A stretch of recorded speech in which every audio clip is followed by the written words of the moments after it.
Hello once again, ladies and gentlemen, to a Starcraft 2 cast by myself. I'm Ozzburne. I will be bringing you this Zerg versus Terran matchup on the Backwater Gulch.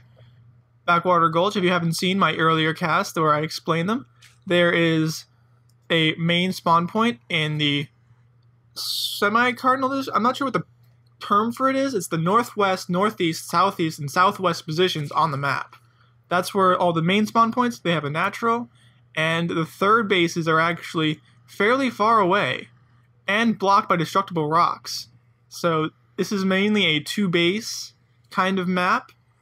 Getting farther than that, you can also get these gold bases in the middle of the map, but they are easily scouted by holding either one of these two Xel'Naga towers, which are very, very close together. They can see each other and the golds, so very difficult to secure the gold in this position, especially with siege tanks, because that's well in the range of the siege tanks. Our two players, as you've seen, is in the bottom left-hand corner, playing Zerg in the red, I want to say trunks, but that would be stealing from Total Biscuit, so I'm not going to say that. I'm going to say he's in the red carapace, the one and only Lemons. Up in the northwest side of the map, wearing blue armor, we've got XquisitWrech, which is a great name. And it's not quite spelled right, but I'll allow that because that's pretty cool. I like that. We've got a scouting drone coming up. For Lemon's just going to walk right by that incomplete wall. And he's going to come around and say, hey, what's going on, guys?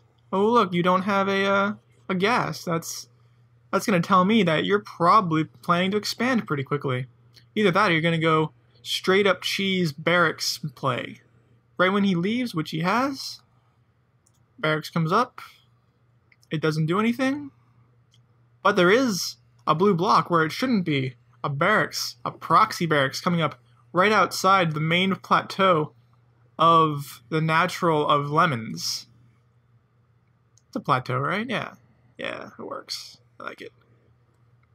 Anyway, we've got a Marine coming out, queued up Marines. Orbital command on the ready. Standard build for a 2 racks bunker pressure against the Zerg opponent. Overlord scouting the ramp, which is a good idea, but I'm not sure if he's going to be able to spot this quite in time, because this is going to be a straight up drone production. The hatchery is going to come up just in time for him not to be able to cancel it. Oh boy. Can he see that? Yeah, he sees it, but he didn't cancel. He's going to say, I think I can defend this. But there is a Marine here now, and they're going to focus on the Marine, which is going to allow the SCVs to complete their work. That's... I don't know, man. That's a pretty hard thing to defend now. I don't know if he's going to be able to do it, but we'll see. We will see. Wall off complete for XquisitWrech. So no Zergling's going to get in there without a fight. He's not making any SCVs and he's not using his mules, so all of his attention is going into these two bunkers with this single Marine. I believe Lemons is going to run away and mass as much Zerglings as he can. 8 Zerglings on the way, no drones. We see the worker count. We can see that Lemons is in the lead with about 5 workers. Not only for him to know that, but it is good to know for us. Another one. Army supply lead as well, but those bunkers are going to be able to block whatever offense Lemons might try and do. We'll see what happens with this, because he's definitely going to lose this hatchery. Unless he just decides to make 4 queens and just transfuse it consistently. Which is, it's an option. It's not the best option, because queens aren't exactly a good standing force to fight with. They're a good defending force, especially against some kinds of things like, I know that Spanishiwa uses it in his Ice Fisher build. He just builds a bunch of queens and uses those for defense while he just drones up.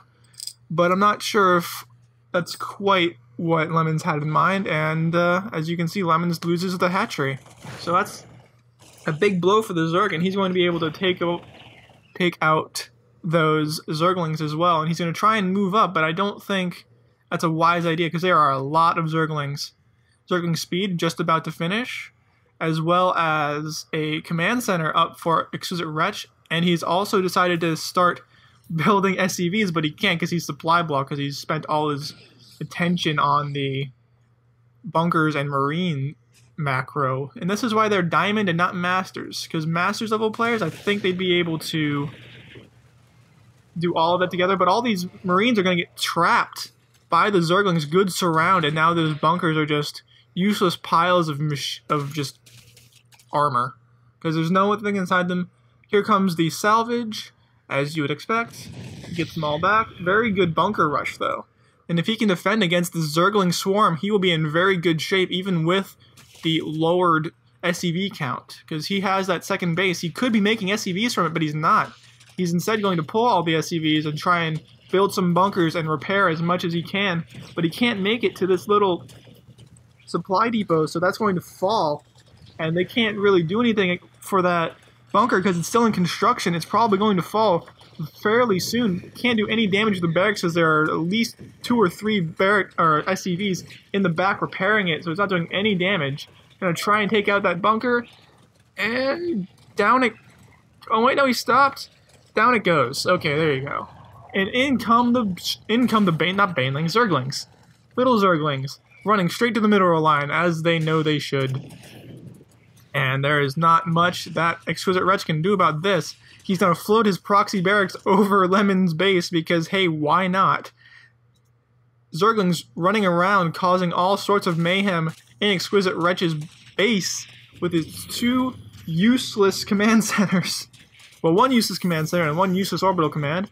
He's going to try and wall off this area and then move all of his SCVs down to his natural, I believe, and try and just contain these Zerglings. He'll be able to do it pretty easily with those 4 Marines and 4 SCVs repairing the bunker that the Marines are in. Good trick to use with bunkers is you can move all of these in there, from there, and there you go. As he just did, a good trick for any Terran to know. These refineries will go down because they are going uncontested. Hatchery coming up for Lemon, so he is at 2 bases right now. And a Spire coming up. So he's going to try and prevent them from running away, just lifting and running. And Zerg, one of their weaknesses is that they have very little anti-air aside from their actual air units. Like, I believe everything but Broodlords can attack air. Mutalisks can attack air. I mean, there's only 3. I believe, though there is a rumor coming around that Scourge are the ones coming out in the heart of the swarm, so that'll be exciting if you're a Zerg player. No more early Void Ray harass. Just terrible.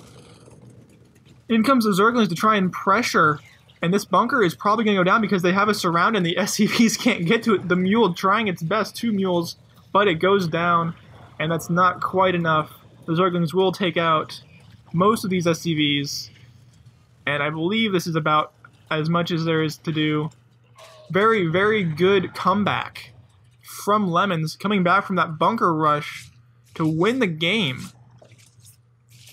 There you go, folks. This is how you defend a bunker rush.